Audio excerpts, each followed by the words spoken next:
this camera straight? I don't know. I can't tell. Got a crackle woodwick candle.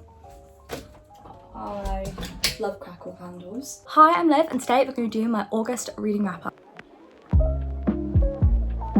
I usually do my videos for like wrap ups and things over there.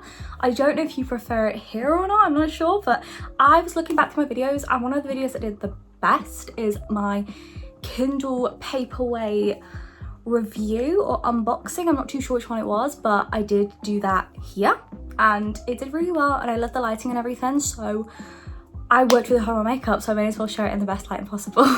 Okay, we did a good lot of reading this month. I read a grand total of 13 books, which is phenomenal. I'm absolutely ecstatic over that. So here are the physical books I read. This is the chunk. I also read a lot on my Kindle as well. Wait, I think I read one on my Kindle and then loads of audiobooks. That's what I read loads of. So I've got all my details on here. I first of all have my Bookmary, which I would highly recommend to anybody who wants an app which is going to help them like Goodreads, but it's more detailed. For instance, book calendar, everything is laid out of what you read in each day. And also you have like daily statistics of how much you've read each day. There's annual statistics like so with graphs showing you how much you've read, pie charts. I'm going to refer to my personal book journal. So I've got a book journal I created. It's just a notes page really on my iPad. And it basically has all my charts and my goals. I don't think I've actually shown anybody this. I'll show you real quick. So here is every month is a different color on this chart here. This is how many books I've read every month. So the most I've read in a month is 14 and that was July. And down here, well, this bit here is the amount of books I want to read. So I've got 100. Each square is colored differently depending on what type of book it is. My first book I read this month was a physical book, and this is The Invisible Life of Addie LaRue by E Schwarb. This book was so good. So this book I actually tabbed, which was my first, was it my first tabbed book? Book was I think the second, and oh my god, this book was phenomenal. So for a start, I'm going to show you how many tabs there are. There's quite a lot there. I really enjoyed this book. This is one of those books that you just sink your teeth in and you just can't stop reading. So this book is a literary fiction / fantasy book. I have our main character Addie. So Adeline is a young girl in 18th century France, and she is not happy with the life she's got. She doesn't want to be someone's wife who just has children and that's it, that's her purpose in life. She wants to have more to her life. She wants to do more. And so she's constantly hanging out with the kind of like the witch of the village. She's always obsessed with herbs and everything. And she always warns her, don't pray to the gods after dark because those aren't the gods you want to help you. You see her grow up and she's constantly trying to just do more with her life, and her parents are like, no, you need to settle down with a man. They pick her a man and she does not want to marry him, and she wishes to the gods everyone will leave her alone and that they would just let her do what she wants. As a result, she becomes nobody. Nobody remembers her. The minute somebody turns their back on her, they completely forget who she is. And at first she is confused, doesn't quite understand what's happening, and it dawns on her that literally everybody she has ever met will forget her, until one day in the now, which is set in 2014 something, I don't know, I feel like it's 2014 that it's set. Yeah, 2014, meets somebody called Henry. Henry remembers her. So she went to this bookshop and she stole a book. And then the next time she comes back, she steals another book and he says, hey. And she's like, oh, hi, I've never been here before. And he says, yeah, you have. I remember you. That is it. That is the line that, oh my God, I lost it. This book is so powerful and so beautiful. And it's all about this girl who goes through a really hard time throughout 18th century France, and a time in which women didn't have power, when women didn't have anything. And she really is trying to live. She has so many different lives, she's led so many different lives, and we see them all. And it's a very slow-paced book at first. And I did feel like, okay, where's this going? I'm enjoying it, but like, when's it gonna pick up? And when it picks up up and you cannot put this book down. We see her go through wars, we see her find love for the night and then forget her the next day, and we see her meet obviously Henry, and he knows her, but why does he know her? And you get Henry's story and the god that is so malicious with her, and the plot twist ending I did not see coming. It's one of those things where there's so many twists and turns that you just are not expecting. Really good book, and it got me. Oh my god, I was crying, I was a mess. I did a video on this book actually, so if you want to check that out, I'll put it in the cards somewhere now. It's a really thoroughly amazing book and I would highly recommend it to anybody. I did end up giving this a 5-star in fact, and I agree with that opinion of my own. Like, thinking back now, I really love this book. It was amazing and I would highly recommend. It just hit so much harder than you expect it to. And yeah, all the tabs I did, look at all those tabs. Full rounded story.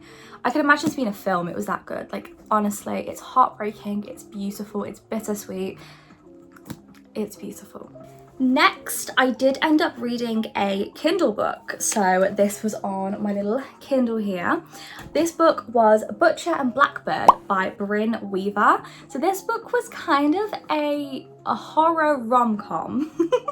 So we have our main two characters who are serial killers, and they end up creating this game where the male, who is called, I think he's called Rowan, he has a brother who knows about him being a serial killer, and the brother sends our male main character and female main character a person, and that person is somebody who is a terrible person. Like, they are, I think one of them was like a cannibal and he kills his victims and eats them and things. They're out to get rid of the bad guys, and it's kind of like a race to kill them first. So they're in this competition, but they slowly realize that they're obsessed with each other. Like, Rowan can't stop wanting to be around our female main character. She is just everything that he wants and more. Sloane, that was it.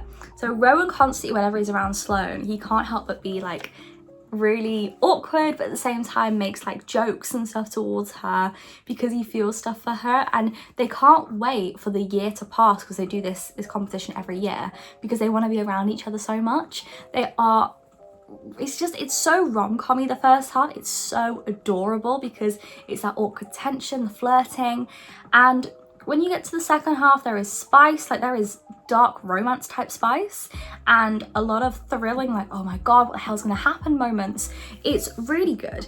I feel like it's difficult to explain. I've said in here, like, the tension between the two of them was built up in the perfect way. Like, it was built up just so well that I was like, oh my god, this is so amazing. And I found myself giggling and kicking my feet. I was, honestly, it was so rom-com, and I felt myself going, hang on a sec, this book is about serial killers killing people, and I'm giggling over the romance between these two people. It was written so well, and I just want to get the next one so badly. Really good, and I gave it a 4.5 star. I just thoroughly enjoyed it, and it was like nothing I'd ever read before. Next, we have one that I semi-read and semi-listened to, and that was Yours Truly by Addie Jimenez. This is the second book in the World series, or is it the Yours series? It's a trio right now. This book I did start to tab, and then I gave up because I didn't enjoy it. So this book, as I said, I listened to half of it on audiobook, and then I read some of it. What can I say about this book? This was nothing compared to Part of Your World and Just for the Summer, which are the other two books by Addie Jimenez that I've read so far. I didn't enjoy this, and I think that's because of the tropes in this book especially, and the female main character was not likable for me. The one thing I did love from this book was Jacob. This book is about our two characters. We've got Brianna and Jacob.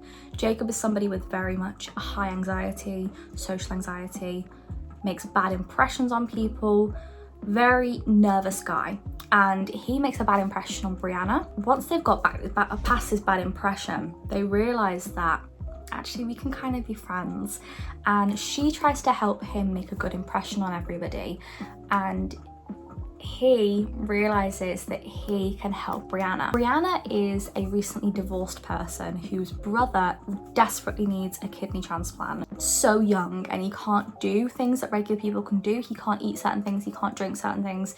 You can't even drink like pop or anything, like Cokes and stuff. Our main character, Jacob, our male main character, finds out that he can give him his kidney because he is the right transplant. He is that blood type that is just perfect.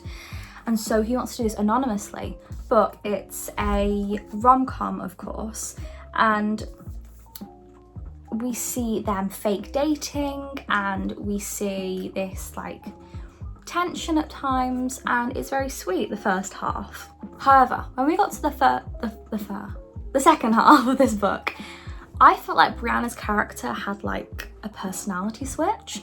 So I've written that Brianna handled Jacob's anxiety really badly. Things would happen, Jacob would clearly not be well or anything, or he'd clearly be having a bad situation. And the way she helped him cope with it was so toxic, and I can't explain it without ruining the book. I would just say read it. I just felt like the way that anxiety was approached in this book I didn't like because of the way that Brianna handled it. I also felt that Brianna didn't treat Jacob right. By that I mean Jacob has high anxiety, he's a very nervous person, he's very anxious and everything, and I felt like Brianna a lot of the time would distance herself from Jacob because she was backing out of things, but she wouldn't communicate that to Jacob. She wouldn't say I just need time. She'd just kind of ghost him. And for somebody who struggles with, from somebody who deals with anxiety, I just felt like the miscommunication was so bad. Like if I was dating somebody, like if I, from like me right now, if me and Sam had a fight and he just ignored me and that's it, we did not talk, and he would just ignore everything that I was messaging him and trying to contact him, I would be out my mind. I'd be like, what have I done wrong? What have I done? And the fact that he had never done anything in the book, and yet she was just like, yeah, I need space, but she didn't tell him that and basically took it out on him, I just thought that was just so bad. I just know that if that was me, I would have been devastated. I didn't enjoy the spice. I hated every single spice scene because of the context behind the scenes was, in my opinion, just wrong. I did not appreciate a lot of it. I'm gonna put a little spoiler alert here. This might be a spoiler for the book. But I'm just going to put it here because this is a very big opinion on why I don't like this book. So if you're here now, then you are aware this can be a spoiler. There is a scene where Jacob has a very big panic attack, and the way Brianna handles it is that she sleeps with him. Yeah, she sleeps with him. And straight after, leaves him. Literally leaves. Does not have any aftercare, does not talk to him, reassure him, show him that she's staying, literally leaves the guy, ups and goes straight after he's had a panic attack. I can't fathom that. I don't understand. That is a disgusting thing to do to somebody, especially somebody with an anxiety disorder, a panic disorder, to have done that to him and then leave. I just thought that was just disgusting. And that is actually one of the big reasons why this lost so many stars for me. Overall, I did give it a 3.75 because I did enjoy the ending somewhat. I did do a video on this book, so if you want to see that, go check it out. As I said, that video is linked in the cards. It's the same book video as I read Invisible Life of Addie LaRue. Wouldn't recommend. Next, we have a short novella. So this one is Worst Wingman Ever by Addie Jimenez. So this book was about a girl who was looking after her dying grandmother and finds comfort in a stranger. So she's been looking after her grandmother, and on the wing of her car, like her front window, she finds a note from a stranger, and I can't remember the reason why that note was there, but over the days, this stranger and our main character are back and forth writing notes to each other, and you're getting the perspective of the stranger, the male main character, and our female main character, and it's this back and forth, and it's so cute and just really nice. And she finds comfort in the fact that she can talk with this stranger about everything, and he doesn't know who she is. I thought that all the notes were really adorable, and the reveal of them finding out who each other was, I just thought it was adorable. The bobblehead nurse was so sweet, and I just thought that it was very cute from beginning to end. And it was a very short audiobook. I listened to this in one gym session. It literally took me like 40 minutes, and I gave it a 4-star, really enjoyed. Next, I read a book by John Mars, and this was another audiobook. This was What Lies Between Us. This book was really good. So this book was a thriller, and this book was about a mother and daughter. So the mother is not allowed to leave this house, and we don't know why, but we get a number of flashbacks to the past, and slowly you piece together this mother and daughter's relationship and why the mother isn't allowed to leave the house. And it's amazing. I can't even put it into words. I would recommend going into this book completely blind, because I did, and it hit so hard. Like, I didn't hear anybody talk about this book before. I'd never read anything by John Mars before, and I just felt like, as well, the storytelling on the audiobook was just so captivating. It was truly brilliant. I would highly recommend. And I ended up giving this a 4-star. So for this book, I said that the twists and the turns were brilliant, and I haven't been able to, I didn't guess any of the twists at all. I also flip-flop between loving Maggie and Nina. Like, I would find some information out and be like, oh my god, yeah, I understand Nina so much, and then I'd be like, wait, no, but Maggie, that makes sense, and wait, but Nina, yeah, I get that. Like, I would find so many things in this book that it's like, wait, I back you, no, I back you now, no, you're both as bad as each other. So much more than a thriller. It's like there's so many things in this book. There is like family drama, there is secret pregnancies, there is secrets in general. It's gripping, it's addictive, the voice acting is amazing, there's a perfect pacing throughout. The ending, however, was okay. So as I've said all this stuff, it probably sounds like it's going to be a 5-star. However, the ending was a tiny bit disappointed, because I wanted one ending in particular in my head, and something else happened. So I was happy with like the ending. It was okay. I didn't like the ending as much as I could have, so I gave this book a 4-star. I did enjoy it, and I would highly recommend, because you'd probably like the ending. I just was expecting something else.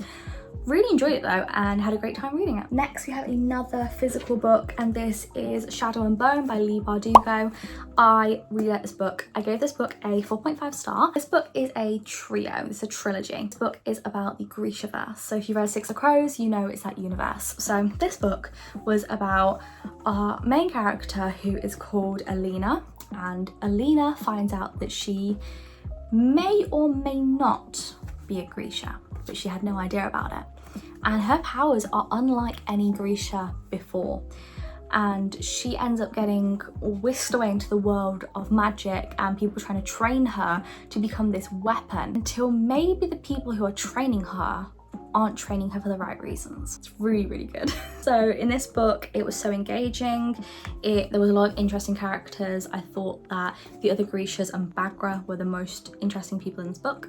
I thought the twists and turns were great. I wish we saw more of the combat training teacher. I thought he was really good, but I wish I saw more of him. Very action-packed. I did read this in a video, but I don't actually know if I uploaded that video. But a lot of this book reminded me of Fourth Wing, especially the training scenes. The training scenes were very similar to the training scenes in Fourth Wing, so if you liked that, you'd probably like this book. It was really good. I really enjoyed it. Gave it a 4.5. Next was another novella, a little mini story, and this was again read on my audiobook, was Rosie and the Dreamboat by Sally Thorne. This book I gave a 4.75. It was really good. So this book, we had our main character, Rosie, and Rosie was, I haven't written any names down here, but Rosie basically goes to a spa, and she goes to a spa with her sister, and when she is in one of the treatments, she gets locked in this thing. It's kind of like the same size as like a tanning bed, like, you know, the thing in Final Destination, but it's like completely enclosed, and she's in water. So she gets locked in there, and she is hyperventilating, and we don't know why she's so afraid. Like, she has some sort of traumatizing thing that happened to her when she was younger. And the guy who's helping her, the fireman helping her to get her out, is really calmly talking to her. This whole book, by the way, is all set in one scene. It's just one chapter, and it is all just beautiful. So we've got our fireman who's trying to calm her down. They have this banter between them, this chemistry that's just so cute, and you can't help but love the voice acting as well. Like, it just feels so real, so you can't help but feel for these characters and care about them a lot in this book. Well, for a start, obviously I said I loved these two characters, I cared about them, and just 150 pages was brilliant, amazing. It was engaging. It was a beautiful story about someone seeking comfort in a stranger and putting their trust in them.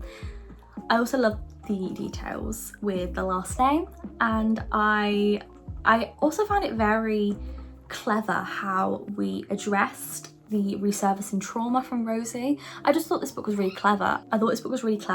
And for 150 pages, I must say it was just genius. I loved it. Okay, I think we've got this one more audiobook. This one is With Any Luck. So this one is by Ashley Poston, and I didn't actually like this one as much. So this one was another novella. I gave this one a 3-star, and this book was about our main character is a bridesmaid for her boy best mate. Instantly not a big fan. And she is trying to convince her best mate, like, is he really wanting to get married to this girl? Like, this wedding is nothing like him. Like, why does he want to get married to this girl? And the next day when she wakes up, she has woken up and there's only like an hour to the wedding, and the girl, as in the wife to be, her maid of honor, which is a guy, turns up at her door saying, "Have you seen the groom?" Now, this maid of honor and the best man, who is our female main character, end up like they don't like each other. We don't know why, and it never actually gets resolved on why they don't like each other, which I found very strange. But these two end up looking for the husband, and we don't know where he is. Rosie thinks, oh my god, like, what if he's taken my advice? And we see these two try and find him. There's a big plot twist at the end, it's really sweet. But I don't know, I felt like there was too much that Ashley Poston was trying to do in the space of like 150 pages. The storyline was just too confusing and complex, and it did too many twists and turns. Whereas we had Rosie in the Dreamboat, it was just kind of like, we have our peak and it's coming down and oh, a sweet end.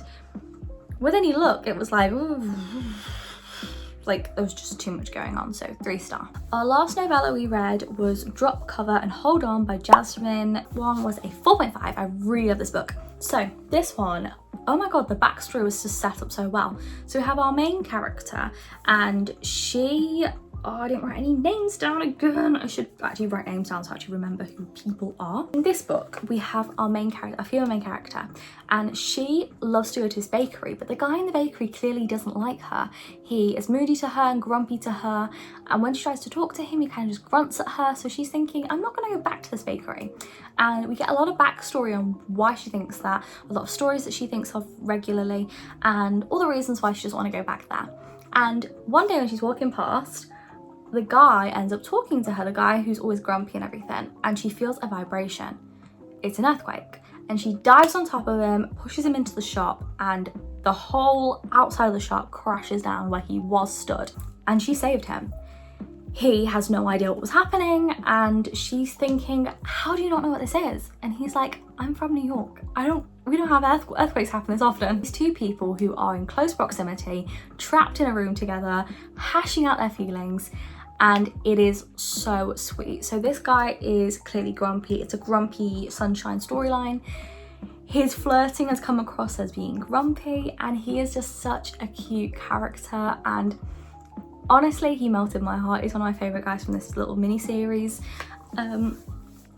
I thought the voice acting was amazing. The spice was very hot, and I was just like, how have you managed to do this in like 200 pages? Really loved it. Oh, I've written down his name, Harris, that's what his name was. His flirting was adorable. The whole like extra pastries was just brilliant.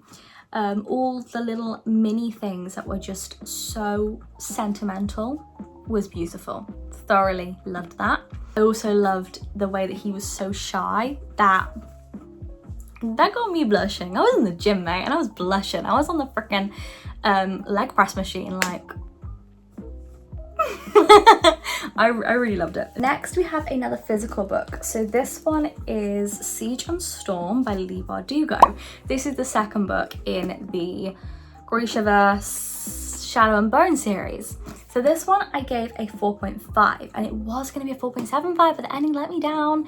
So this one we follow on from the first one, so I can't really explain too much if you've not read it because I don't want to like ruin it or anything. In this book we see Alina learning to use her powers more, and I'm trying to explain stuff without ruining the book. There's a lot more characters introduced. We've got Nikolai introduced. There's two others, a set of twins that are introduced. They're really interesting. Loads of characters are introduced in this book, like loads more than the first one. A lot of double crossing has happened. I did enjoy this a lot. I don't know if I enjoyed it more than the first one. I feel like I enjoyed the first half more than the first half in the first book, but the ending let me down a bit. I feel like it was a bit of a weak ending, and so I am reading the third one now, and hopefully the end of the series will be brilliant, but the ending dropped it from a 4.75 to a 4.5. Next, we did a reread, and this one is Gone by Michael Grant. So I read this in a book video, a book vlog, so go check that out. It'll be linked down below and up in the cards now. But all my opinions were shared fully, so please go check that out. This book was really good. This is a dystopian. Really love this book. Honestly, I don't have words for this book. So in this book is where everybody over the age of 14 disappears one day, and these kids have to come up with a new world basically. And there is a barrier surrounding them, like a big dome, and they don't know what the hell's going on, and we still don't know what the hell's going on. Like, we don't know, they don't know, we're not in on anything, like we're all at a loss.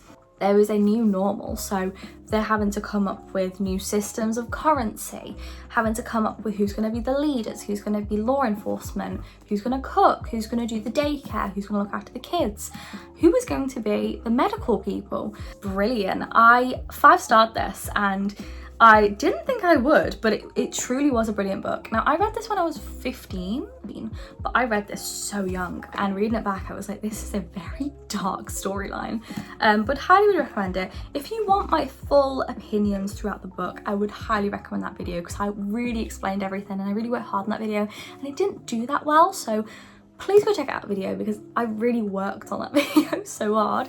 So please check it out. Really liked it. It was a 5-star. The last book. So this book was actually Destiny Sidwell's Book of the Month book, and this was Grandest Games by Jennifer Lynn Barnes. This book I did enjoy. So this book is a spin-off of the Hawthorne books, the whole Inheritance games, and we have a lot of new characters in this.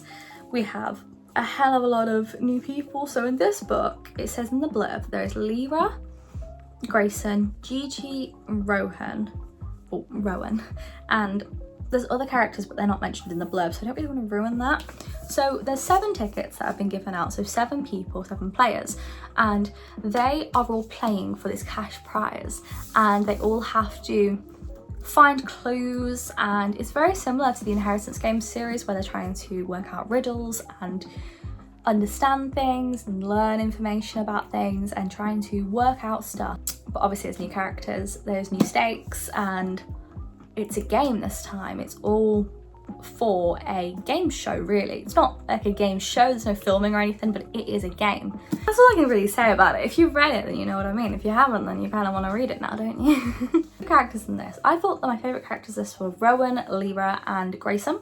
And I thought the worst was Gigi, Savannah and Brady. They just all kind of irritated me, especially Gigi and Savannah. I just thought the characters were very dull in this, very annoying, and Gigi's character was just very overzealous, very over the top. Thought that the storylines were interesting, and specifically Brady and Knox. I thought their relationship was very interesting. I want to know more about that with the next book. And I thought the puzzles and the format was really good. The pacing and structure was great. Some good plot twists in this book that really had me like shook. I was like, wait, what? Like, it was really good. In a way, this book felt like a novella. So as much as this book had, what, like 300 pages? Yeah, just a little bit, just under 400 pages. It's 370 something. Somehow it felt like a novella. Like, we got information, but we didn't get much information. It was left on a cliffhanger. We got to learn bits and pieces about characters, but there were so many characters. There was 7 characters, and only one of which we really knew well, and that was Grayson. The rest of them are pretty new to us, especially Gigi and Savannah, because even though we saw them in Hawthorne Brothers, Brothers Hawthorne, that's what it is. Even though we saw Gigi and Savannah and Rowan in Brothers Hawthorne, and another character that we saw, we didn't know them really. Like, we didn't really know anything about them. We didn't have their perspectives, so we're kind of getting to know these characters as well in this book. Because there were so many characters, it just felt like this book was kind of having to split between so many characters that we just didn't see everything. I liked all the puzzles and everything, and because of that and because of the fact that I enjoyed this book, I did give it a 4. Now, that's not the best rating in the world. I think that's the least I've rated a Inheritance Games book, but I just felt like it just felt very weak, and compared to the other books with such high stakes and reasonings for things happening, I just felt like those were amazing. This was all kind of for a game, for a cash prize, and there wasn't too much that was like high stakes. I think that's going to be the next book that's more high stakes, but I just kind of felt like this book was so like anticipated for me, and I was so excited for it, and then I read it and I just felt like, oh, I expected this to be my favourite book of the month, and it wasn't. It really wasn't. I mean, it wasn't the worst. I mean, there was yours truly, but it was still good, but I just felt very underwhelmed by it. You guys, next month with another wrap up. I've already put my TBR video up, so if you want to check that out, I'll put it on the screen somewhere in the cards now, and I'll put it in the description down below. Subscribe, like, and all that stuff. I have recently been approved for YouTube partnership, so I can receive super chats from you and memberships. I have got a membership on my channel. It is £2.99 a month, and that gives you access to super chats, other polls that I do, and I will be increasing the amount of stuff on there. I just want to see if anyone's interested in it, and you also get special badges for your account and the ability to join my Discord. I'll see you guys soon with another video. Thank you for watching, like and subscribe and do all that stuff, and I'll see you guys pretty soon. Bye!